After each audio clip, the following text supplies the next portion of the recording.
Assalamualaikum warahmatullahi wabarakatuh. Halo semuanya, perkenalkan nama saya Cynthia Nabila Indriani. Saya dari kelas 4C dengan NPM 204230181. Nah, di video kali ini saya akan membahas tentang elemen-elemen kurikulum. Seperti yang sudah kita bahas di video sebelumnya, bahwa di Indonesia pernah ada mempunyai 11 kurikulum, dari kurikulum 1947 sampai dengan kurikulum Merdeka yang saat ini sedang dipakai di sekolah-sekolah.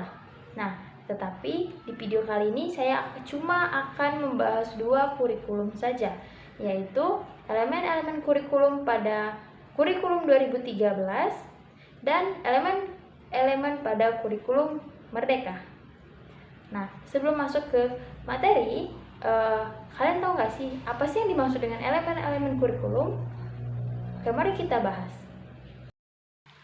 Nah, jadi teman-teman, yang dimaksud dengan elemen kurikulum adalah komponen-komponen yang saling berkaitan dan membentuk pedoman dalam proses pembelajaran. Nah, elemen-elemen kurikulum meliputi tujuan, materi, strategi pembelajaran, organisasi kurikulum, evaluasi, sasaran pembelajaran, kegiatan pembelajaran, penilaian, sumber daya dan materi, evaluasi, dan juga tinjauan.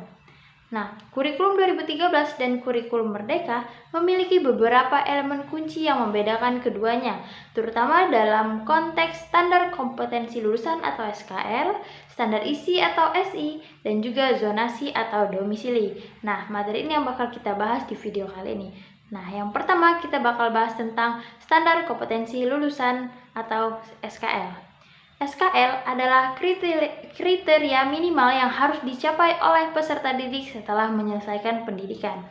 Nah, SKL dalam kurikulum 2013 mencakup 3 komponen utama, yaitu sikap, pengetahuan, dan juga keterampilan. Nah, ini bertujuan untuk memastikan bahwa lulusan memiliki kompetensi yang seimbang antara soft skill dan juga hard skill. SKL dirancang untuk memberikan acuan bagi pendidikan dan peserta didik dalam mencapai tujuan pendidikan yang diharapkan. Sedangkan SKL dalam kurikulum Merdeka yaitu lebih fleksibel dan berfokus pada pencapaian pembelajaran yang mencakup aspek kognitif, afektif, dan psikomotorik. Penilaian tidak hanya berdasarkan akademik, tetapi juga karakter dan keterampilan praktik siswa dalam proses pembelajaran. Yang kedua, standar isi. Standar isi adalah kriteria minimal yang mencakup ruang lingkup materi dan tingkat kompetensi yang harus dicapai peserta didik. Standar isi digunakan untuk mencapai kompetensi lulusan yang telah ditetapkan pada jenjang pendidikan tertentu. Kompetensi lulusan tersebut meliputi sikap, pengetahuan, dan juga keterampilan. Nah, SI pada kurikulum 2013 memiliki standar isi bersifat lebih terstruktur, menerapkan materi yang harus diajarkan di sekolah sesuai dengan ketentuan pemerintah. Pastinya ini memastikan bahwa semua siswa mendapatkan materi yang sama. Sedangkan pada kurikulum Merdeka, SI menawarkan kebebasan bagi sekolah untuk menyesuaikan metode pembelajaran sesuai dengan kebutuhan peserta didiknya. Nah, hal ini memungkinkan pendekatan yang lebih kontekstual dan relevan dengan kondisi lokal. Yang selanjutnya yang akan kita bahas yaitu zonasi dan domisili. Zonasi dalam konteks pendidikan yaitu sistem penerimaan siswa baru atau PPDB yang mengutamakan kedekatan geografis antara tempat tinggal siswa dengan sekolah, bertujuan untuk pemerataan akses pendidikan. Nah, keduanya, kurikulum Merdeka dan kurikulum 2013 ini sama-sama menerapkan zonasi. Dalam kedua kurikulum, sistem zonasi diterapkan untuk pemerataan pendidikan. Namun, kurikulum Merdeka memberikan fleksibilitas lebih dengan adanya jalur prestasi dan juga afirmasi bagi siswa yang berbakat atau kurang mampu. Ini pastinya bertujuan agar semua anak memiliki akses ke pendidikan berkualitas, tidak hanya di sekolah-sekolah favorit, di sekolah lainnya juga.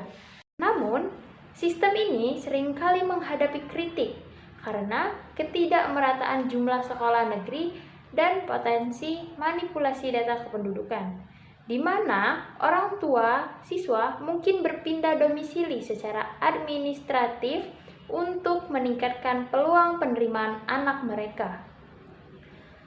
Sedangkan domisili yang mulai diterapkan sebagai istilah baru untuk menggantikan zonasi tetap berfokus pada kedekatan fisik antara rumah dan sekolah siswa.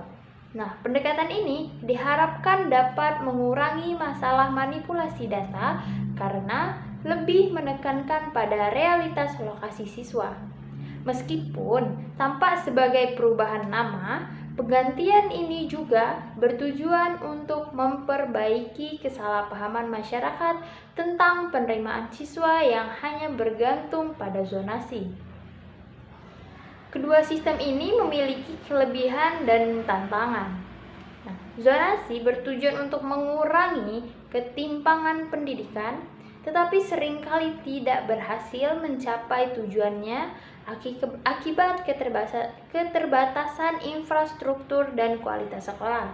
Sementara itu, jalur domisili berpotensi memberikan keadilan lebih besar dalam akses pendidikan, tetapi masih perlu penyempurnaan dalam implementasinya untuk memastikan bahwa semua anak mendapatkan layanan pendidikan yang berkualitas. Dengan demikian, perbedaan utama dari kurikulum 2013 dan kurikulum Merdeka terletak pada struktur dan fleksibilitas dalam penerapan SKL, isi kurikulum, serta sistem zonasi yang lebih inklusif pastinya.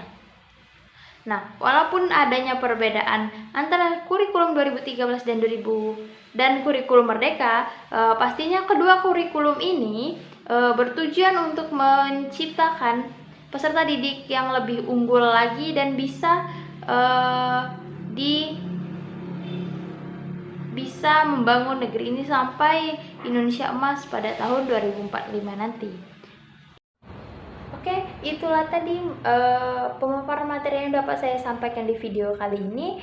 Jika ada salah kata, saya mohon maaf, pada Allah saya mohon ampun. Saya akhiri, wabillahi taufiq wal hidayah. Wassalamualaikum warahmatullahi wabarakatuh. Bye.